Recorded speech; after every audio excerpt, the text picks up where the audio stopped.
Oh my God, the sun came. Girl, you better scoot up. A Karen is gonna Karen till the end of the earth. Or if that was the first time she ever got that hug, because we all know the hug that we're talking about. Hey, Yes. Merry Christmas. Oh. Damn, knowing the backstory, it's not okay to fake your death and take on an entire other identity, but you kind of see why. Abel was like, that's not me. Damn, that was my nigga. Ooh, let's sneak over there and talk to the prisoners. No! Digging up graves. Like, you couldn't pay me. Everything is just like, what's going to happen next? What's up, everybody? I'm Kiara. Welcome to my first book club conversation. I'm so excited to have it. We're reading this book, These Ghosts Are Family by Maisy Card.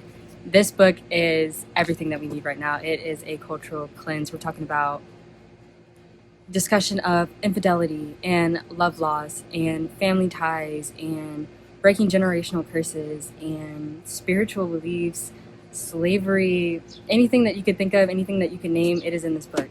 One of my favorite things about the book, physically itself, first off. Okay. Second, bless Maisy for this family tree, because the depth in these stories that we are about to get into, you could not do it without that. So appreciative of that. It is such an amazing story. Be sure to read it. And we're going to hop into this conversation. This is part one that we discussed within the book club itself, but we are so fortunate that there is going to be a part.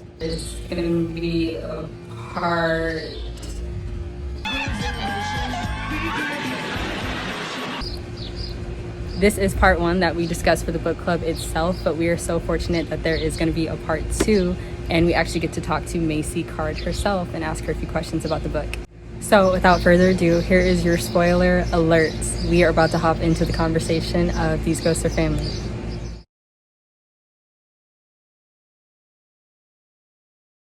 This is the cure to COVID-19 and Corona. If we could give this book to everybody in the world, I'm pretty sure everybody would be healed. Girl. It's just so crazy because there's so many pinpoints that like, you're right. I do feel this way about X, Y, and Z, but it's like watching and witnessing. I know this was fiction too, but still like there's a lot of truth to it. And so it's like, this was an issue way back when.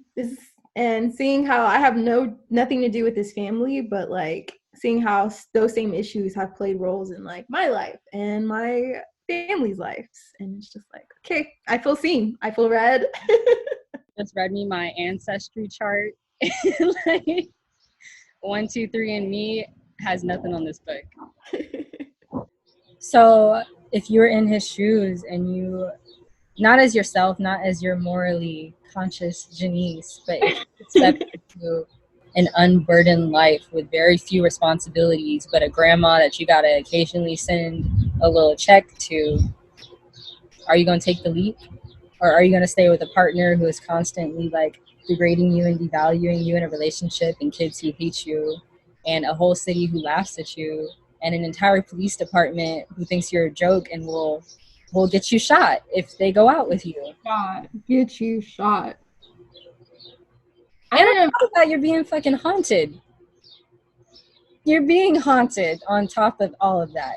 Niggas in the me. He's in the corner of the room telling me I should have squared up. If I were him, I probably would, because is it easier to face all my demons when everyone's telling me not to and everyone's telling me he's not gonna do nothing?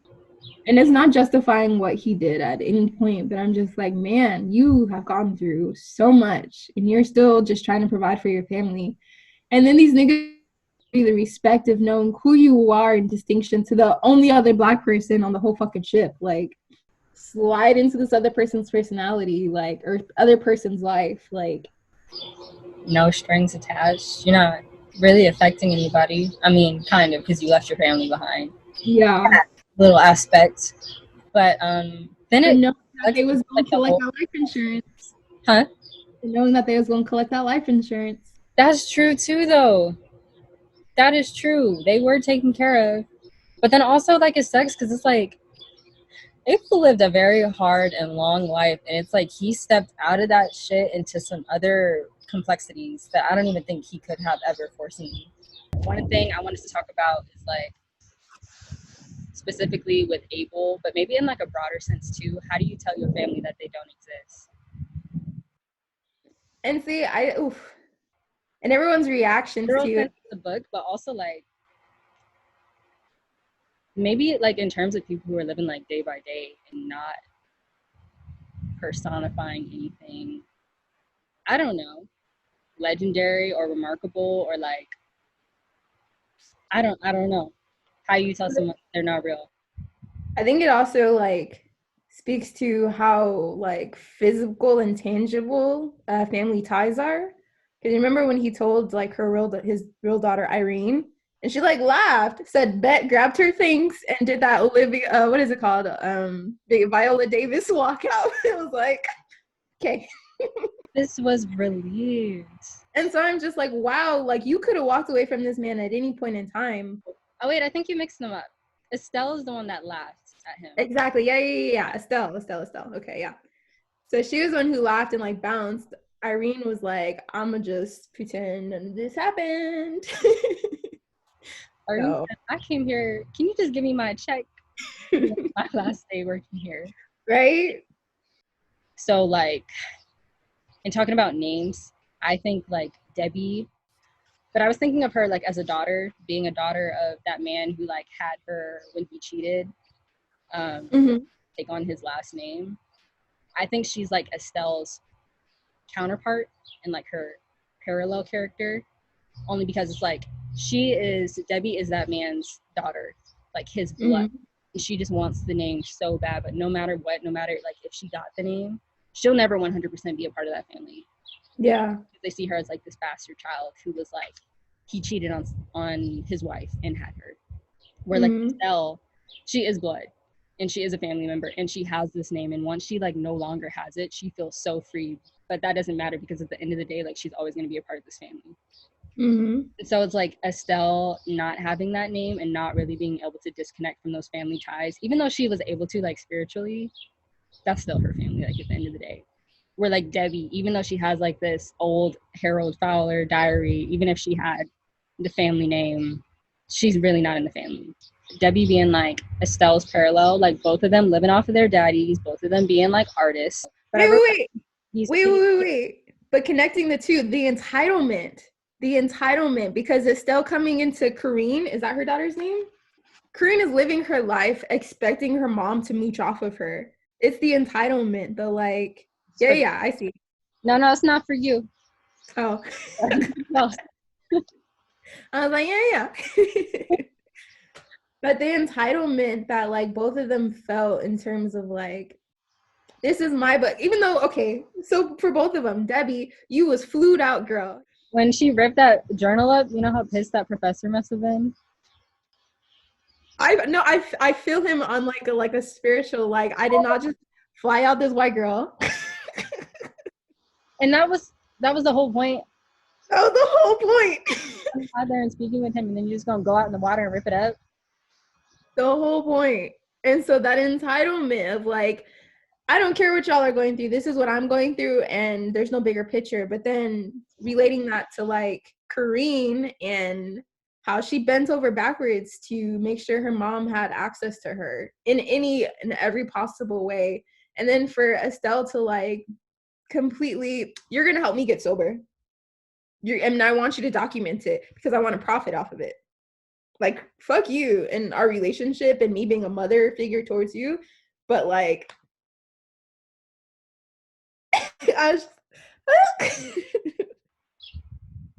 but then on top of that, it's like, you know, for when she was ripping up the journal and putting it in the river, I was like, was that her way of like, all right, bet I'm washing my hands of you, this family, like this history that like I feel complexed about, and I'm marrying this man who I don't believe had any business.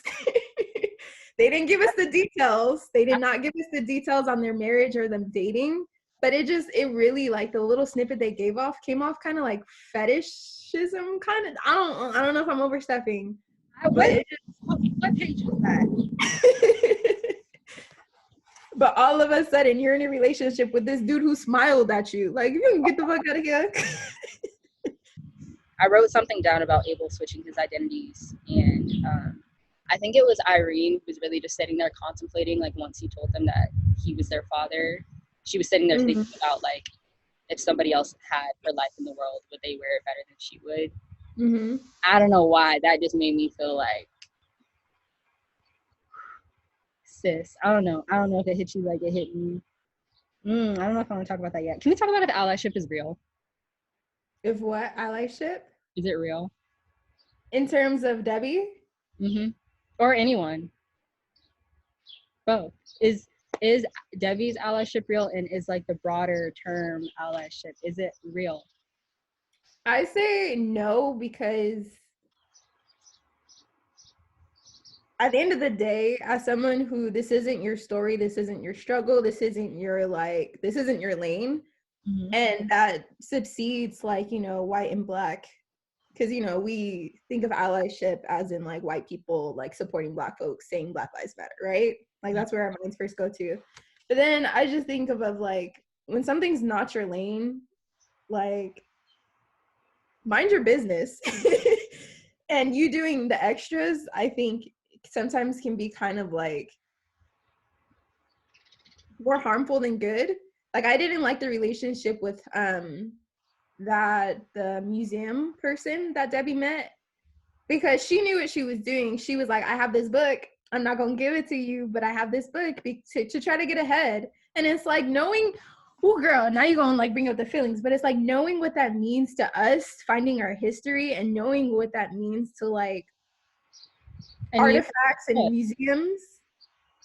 And it's like, I get it, your little world is being turned upside down right now because you found out that your ancestors, who you privilege off of every single motherfucking day, like, I get it, you're upset, but that's no reason to mess with like the bigger picture. And I think that's where like allyship like gets fuzzy, because it's like, sweetheart, I don't care how hurt you feel, you are not in our shoes, you can never understand. So mind your business and either deliver or like stay in your lane. She's talking to that Black woman, and she's saying like, it would be really brave of you to make this journal public. And Debbie was like, it's not my past, I didn't enslave anybody. And she knew she had slipped into defensive mode, and she swore she was never going to be one of those people. And then I wrote it down. I was like, yeah, okay. Like, Blueface, yeah, okay, Debbie. And then on the next page, she was talking about how, you know, she was having those nightmares, and she was just daydreaming about like having a colonial dinner and all of that. And then she was like, did all white people secretly have some strange antebellum fantasy and all of this? And I was like, I don't, Debbie. Oh, yeah, no. Like, and that really had me questioning like allyship. And like, I wanted to, like, I made a whole separate note about talking about like love and the different dynamics that like love plays in this book. But like, her whole like fetishization of Vincent, I knew that very early on, because she was talking about how like how good he looked, but she was like, is it sick that I find him attractive, or is this weird? And I wrote down next to it, it's weird. This fetishization. And then later on in the book, when he's confronting someone that he ran into from Jamaica, and he's like, the whole time, like, yes, he's trying to figure out what happened with Vera's exorcism, but he's also like, I don't want to go home because Debbie's friends are over and she's always showing me off to her friends. And I was like, we knew it back in Jamaica, Vincent. And I knew it. And I was reading this part of his book, but you weren't listening to me, and you still went back to New York with her. Yep. And I'm glad you said the word fetishize, because like legit, that's what it was from Jump Street. Jump. And so that, I guess that's what makes it even more frustrating. It's like, not only did you completely like bomb the whole reason that you went out there in the first place, but you really like let us know from the jump, like, a Karen is gonna Karen till the end of the earth, because it was never about you in the first place. Like, because if it was, you would have followed your dad's orders and not, you know, given in or shown anybody or told anybody that you had the book in the first place and passed it down with your, you know, children's as an heirloom. But then on top of that, okay, cool, like, I'm gonna try to advance my career with it. Cool, I'm gonna get flued out to Jamaica. cool, I'm gonna, find my husband because I can, and knowing like what like that means in our culture, colorism and being married to a white woman, it's the harsh truth, but it's still the truth. But it's like, what that could have meant for him. And then two, can we talk about how he protected her? The professor was like, yo, like, what are you doing? And he's just like, wait, no, let her have her moment. I would have been like, snatched that journal and dunked little Debbie. You good, sis? Wake up. Give me the journal. But I was like, are we really defending her right now? Oh, okay. And I think it just goes back to like Black Twitter and how you can't say nothing about Kim Kardashian. You can't say nothing about this and that, because at the end of the day, who are the main people perpetuating and putting them on a pedestal? But let's talk about love. Like, falling out of love. Oh, wait. Oh, so love at first sight, because homegirl, I don't know if that was the first time she had ever felt compassion, or if that was the first time she ever got that hug, because we all know the hug that we're talking about. Oh, oh, that feels good. Hugs that just make you like, that just put all the pieces back together. And then too, like, she's pregnant, outside of her marriage and this and that, like imagining what she was going through, and the first person to be like, let me just hold you real quick. But then he curved her. He says, whoop. She pictured an entire new life with him. She saw it play by play. She saw him at that, it wasn't a parade, but whenever the king was coming, she saw him in the crowd. She took her girl. She said, Marcia, let's go. That's my man's over there. She was dancing. He was like, yeah, come over here. Come join the party. Total miscommunication. Scooted away from her. I was like, did he just curve us? But I thought it was also interesting because when you think about relationships, and even in that type of society structure of like a man is supposed to provide and that's about it, and that compassion piece really was missing from a lot of relationships. Like, I don't blame her for falling head over heels that fast, but also like, sis, what are you doing? And this abortions and just, yeah, can we talk about how Abel I also, that's where I wanted to talk about love loss too, how he left her in the tub essentially to handle that on her own. And I didn't think she was gonna die, but like, let's say she did, and he left her in there, and I don't know if he was in a trance or he didn't give a fuck no more, and he knew like she was cheating on him, and he was like, all right. And it's like, what do you do when you find out that like the dots were connecting for him, And one, I'm pretty sure she didn't tell him anything, but she was kind of just more like, just help me. Like, you haven't touched me in months. And no, I could have been messing around with anybody, but literally just help me. And so him like shutting down and connecting the dots, like, this bitch expects me to do X, Y, and Z when, And then the nerve of the guy that she cheated with, just rolling up to their house at any time of the day. But then that's also like, Abel, you just gonna let that shit happen? You just gonna let him come to your house whenever he wants? And then they talked about a time where like, old dude was on the couch and Abel came home one day, like, what's up? Welcome home. Right?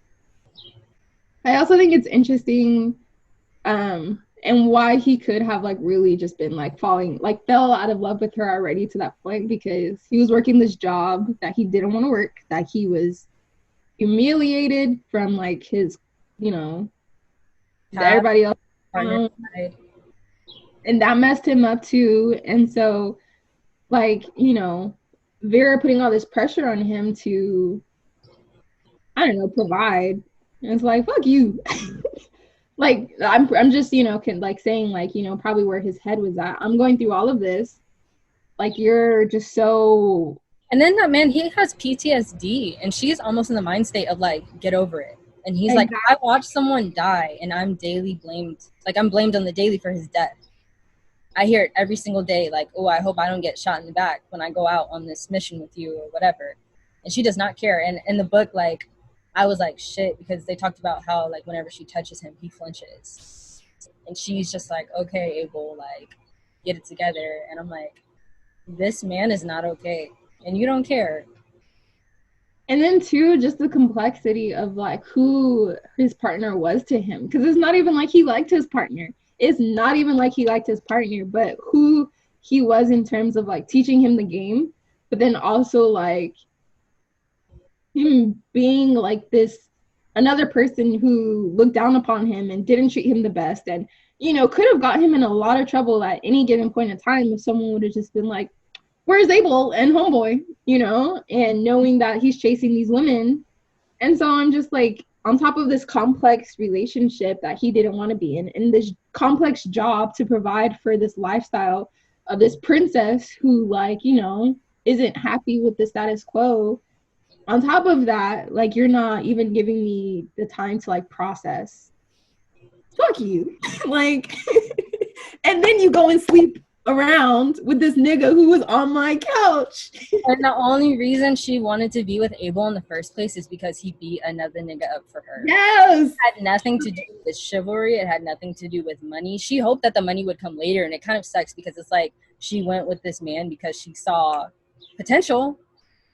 Oh, full circle. But nothing really like tangible that she really loved about this man. But she was like, ooh, he beat this nigga up for me, and I hope we'll get him a job with some money. Like, that'll come. I'm used to the finer things. And then just resenting him her whole life and thinking like, ooh, if I had just let my parents arrange his marriage for me, like, I would be fine. Like, do you want to fight now? England, like, where he died, and then it's kind of like, damn, knowing the backstory, it's not okay to fake your death and take on an entire other identity, but you kind of see why. But honey, like, would I be excited to go back to that life? Abel was like, that's not me. Let me hold my tongue real quick. Damn, that was my nigga. I mean, there was that photo that she did, Estelle's black eye, when she was like fucked up and people loved it, and she was like, if I did this like fucked up, imagine what else I could create. Drugs, and she had never had that type of attention before. Yep. But she never. And then like, you remember that like series she made? I forgot what it was of, and people were just so disgusted by it, and they weren't buying her art anymore, and they wouldn't show it in the galleries. I know what you're talking about, but now I want to find it real quick. Yeah.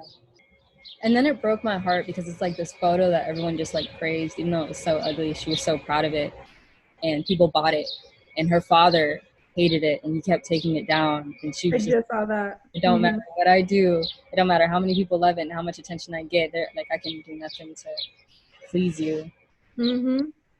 That shit broke my heart. That's also crazy. Like, her mom completely just like died on her couch, bro. But I also thought there was like music and poetry to like the fact that her neighbors who helped her carry it out then took it and put it in their house, because I think that ties it together with like the whole book in terms of this really meant a very big deal to me, but like someone else is going to pick it up and, continue the story of it. Does that make sense? Also, like, she took a picture of her, and that was like the final like piece of Estelle's life, because all of her photos have been of herself, but like, her dying on her couch and her daughter taking that picture. I was just like, how you take a picture of your mama dead on the couch? But that's what she wanted, and you did it. Plus, I don't think she knew she was dead yet, right? I don't know. I didn't know she was dead yet. I just assumed that she was dead because I knew the ambulance came. But it makes sense for her to go ahead and move the couch out if her mom dies on it. Yeah, because it said the couch smelled of her, drugs, and death. And it came from her grandparents. So, I mean, it makes sense. Like, once they die, she can't really keep that couch anymore because everybody's gone. But still, it just goes back to, that wasn't even her couch to begin with. And so she was inheriting somebody else's mess. And I'm not saying mess like the couch. I'm just saying in general. And how, like, that was going to next influence somebody else's, this, like, life. Because they literally picked up that couch and put it in their own place. Sorry, that scares me. Like picking up furniture off the side of the road. I'm like, I get it. I understand this is what people do. But you don't know what happened on that couch. Oh, but it's so crazy because it's just like Estelle's daughter was just so disconnected from the rest of the family. I mean, she was in the family, but we didn't know her like that. We didn't know nothing outside of her job life and her connection to Estelle. So it was almost kind of like, there was no rationale for her keeping the couch, like at all. Okay, yeah. Estelle is the only connection that she had to the family. So when she died, she like, I just felt like there was some type of spiritual bind that like, once that last person died, like you cannot keep it. You can't have it in your house. That makes sense. Were you expecting like the whole these children turn into vampires? And we're just gonna bring in like old folklore to this story that was about a very complex family history. But now we're just gonna switch the page real quick and say vampires are real. I was not surprised because I am a conspiracy theorist in literature. So I was expecting something of that nature, especially because there was an exorcism very early on in the book. And I was anticipating, since that spirit had left Vera's body, that it definitely went to someone else. That spirit did leave her body or something. She threw up something. Sis's feet were not touching the floor. They smacked her on the forehead with that Bible and she threw up. Okay, so this is what I think. Throughout the entirety of the book, I just kept feeling like Vera was old Hidge. I think that's how you say it. And you know who old Hidge is? The vampire, the original. Wait a minute. So you think Vera? Why do you think that? Analysis. So I think Vera is old Hidge. Okay, I took some notes because I got to get my memory back because I finished this so long ago. When she was getting her first abortion, the woman, I think it was Marcia, she was giving her like that tea to help her drink. Yeah. Kept getting like super sick.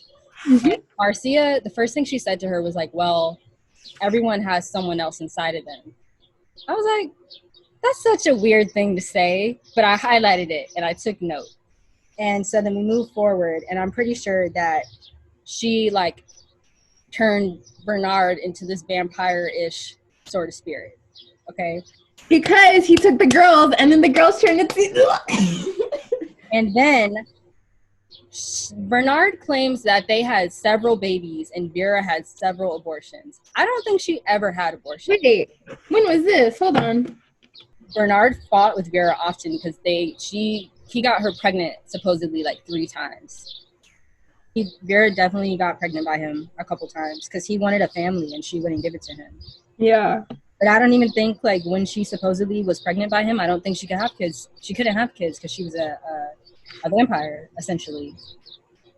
So those like abortions that happened, I don't know what happened, and I feel like if I knew more about like the old Hidge tale, it would make more sense. But I don't think those abortions were abortions. I just don't think she could have kids because she was old Hidge. I think Bernard, like before she turned him, I think he was a duppy because he was this nameless man. Like people didn't start calling him Bernard until like the end of the book, but he was always like yard boy. He didn't have no face. Essentially, like I took him as this person who like didn't have no face. He was like lifeless. He didn't have any family. Towards the end when he took the girls, like he was untraceable. Like once he left, Bernard no longer existed. And then I have another theory that any photos of unnamed people who were in Vera's room before her spirit fully left it, I think they became duppies and like vampire people. Because there was a photo of her and her kids in there, right? Her kids are all people with names. Bernard was in the back of the photo. And then he hung up the photo of the 3 girls in the room. We didn't know their names. We didn't know who they were. And then Vincent kept taking the photo down. But he didn't take the photo down until they finished like their 9-day celebration of Vera. And by that time, Bernard had already hung up the photos of the girls. And so because Vera's spirit was still within this room, Bernard was in there and technically the girls were in there. Sis left her mark before she left. That's just how I feel. And so once Bernard like took these 3 girls and essentially turned them into vampires, they were vampires. And then I don't know. I'm still trying to figure out like what the connection is between Vera and these abortions, because these little girls are also obsessed with babies.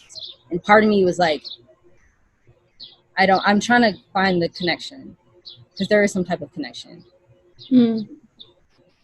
Because like they would like steal babies and then just stare at them. And I know like Vera would like not have kids or have these abortions or whatever it is, but that's my theory. I just think she was like this ringleader vampire. Her spirit never fully left. She turned Bernard into a vampire. Bernard turned these children. They all kind of had to become vampires because their photos were hung up in Vera's room, and her spirit never fully left the room before the photos were hung up. Because it also could go into like, you know, I'm gonna get this person who no one's gonna miss, if, you know, because that could have also been how their society was just structured. You know, I don't know much about Jamaican society and classism, but it's like, you know, if someone was lower level and didn't have the money or, you know, the property, did they have a name? Because I mean, that even if you apply that to like American society, like if you don't have X, Y, and Z, like the homeless does not get the proper care and respect, and like, you know, just. But then she also basically raped Bernard. I really was so uncomfortable with the whole, like that whole relationship, because I'm not denying he probably was some 16-year-old, some, but like she really took away his whole ass life. And then he was underage, and then it's like she would act like he was nothing, like on top of that. Okay, I just rocked her. What did he say? I think it was at the end of the paragraph, she was like, fuck the soul out of him. And I was like, first of all, we're cursing in this book. Okay, cool. And you know what it makes me feel like? Powerful vampiress abducting this little yard worker and then tossing him away like a little rag and like, go do the yard. Which is crazy, because it's like, do you believe that she intentionally didn't leave him anything? What would she had left him? And then I think to myself, like, if he had become the next like old Hidge, maybe she thought leaving him like that type of power was enough. And what more would you want from me if that is what I'm leaving for you? Oof, that's deep. What more could you ask for? I gave you the blood moon.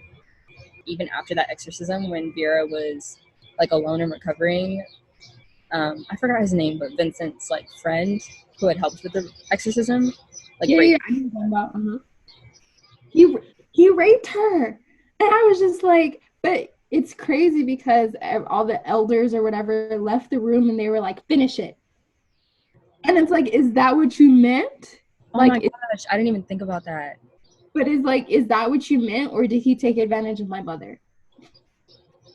I think he took advantage because he wasn't talking about it. I mean, obviously you wouldn't talk about that when a child is asking you about their mother. But wait, but I'm talking about like later on when they met up again, he was like, I didn't mean no harm of it. Like, yes, this is uncomfortable, but he was still so nonchalant in the terms of like, bro, it was what it was. I did what I had to. He didn't remember. He was like, I don't know nothing. But then he also said, like, you know, it was all just a day's work. Like, I was young. I was like, whatever. But he knew what he did, which is why he was begging on his knees for forgiveness with his baby at the door watching. Like, he knew what he did was wrong. But I also thought it was interesting how the three girls talked in unison. How whenever they would switch back to their perspective, they were like connected in this way of like, you know, we're watching this man. Like, I don't know, the whole we talking, I just thought it was interesting. Maybe it was like a time saver because I can't separate everyone, you know, and give everyone a proper story. But I just really thought that was interesting because it's like, also, why did he choose the three girls? Like, it had something like maybe that was connected in the sense of like they went into the room. And so, maybe that, see, now that you're saying that all these conspiracy, I'm like, maybe, you know, them going into the room or them being so like invested in, you know, what he was doing during that time, like, you know, that was his payback. And Vera was like, them suckers, get him, Bernard. you had the mom who was mourning over them, you know, so they were obviously real. And then 2, you have the whole city going like to shambles, and this Save-A-Ho investigator going and thinking, why do they never listen to tradition and the people in the town? I was just like, nigga, literally everybody told you, mind your business. Literally. How you gonna pick those hoes up and then turn around and then be surprised when they're gone and then ask where they went? If you would have just asked anybody about these 3 girls, you know, you would have found like your answer as to why you shouldn't dug them up, why you should have just left it alone, and like he completely cast it aside. So was it deserved? No, it was definitely deserved, but he did ask. And the woman that he rode with up to find them, she told him. She said, "This is a terrible idea. Do not do this. Leave them there." And then he found it. And she's like, "All right, cool. You found it. Let's go." And then when he was digging them up, I really wanted to know his plan. I'm like, are you taking him back to be buried properly? Are you, what's the goal here? And then 2, knowing the history of like the Duppies and, you know, forget that they're vampires, forget that they terrorize the whole city, but I'm just like, you're digging up graves. Like, you couldn't pay me. What was your plan? Job description is a PI. I think you solved the case. The case is closed. You found the body. I love the way that Maisy builds suspense these first couple chapters in like every scenario with like you have the Rastafarians like beating the drums, and you have like, you know, this guy coming who means that much to like the nation and this and that, and then you have the suspense building with like the affair and the abortion, and everything is just like, what's going to happen next? You know? I would love to see this be adapted to a movie because of the layers. And also I would love to see this be adapted to a movie because although slavery is briefly mentioned, it's not a slave story. Yeah, like there's more to life than I think this would be a different kind of history story for us. Okay, so I hope y'all enjoyed our first conversation. The second one is coming very soon with the author. I'm so excited about it. Be sure to follow me on socials. Instagram is at I'm Kiara. I'll put it down in the description box. And then also the book club on Twitter at Kiara's Book Club. Make sure you follow that so you know what books we're going to be reading. Maybe we'll talk to another author soon. Who knows? Stay tapped in. Check in with us. Let us know if you have questions. Give us book recommendations because we're always looking for books, but don't give us anything that's going to flop. Yeah, I'm excited. I'm happy that we're able to do this. I'm happy that we're able to create this community, and let's keep reading.